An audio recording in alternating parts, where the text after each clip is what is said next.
So now you know that to illustrate water, you have to get into shades. It's a mixture of light and dark.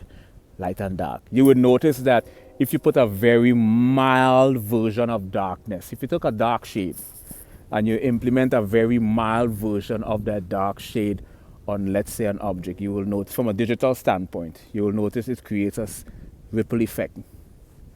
The color itself begins to ripple.